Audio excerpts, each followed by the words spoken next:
میخوای مستی حاصل کنی، این رو از قرب الله به دست بیار، نه از خمر و بنگ.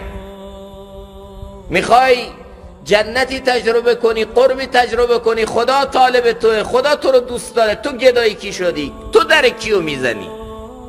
وقتی خدا تو رو میخواد، تو به چی راضی شدی از این دنیا؟ چرا به سوی این باغ حرکتی نمی کنی؟ قدمی بر نمی داری؟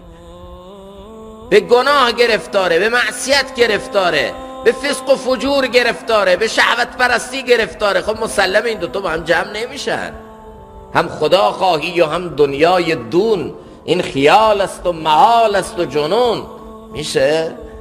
هم خدا رو بخوای، خدا پرستی، هم شهوت پرستی، هم خدا پرستی و هم خودخواهی؟ نمیشه.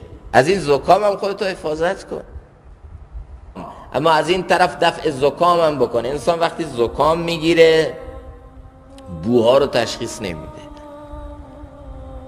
حالا همینطوری یه وقتی از بوی قرب خدا میوزه، اما طرف زکام بو نمیفهمه.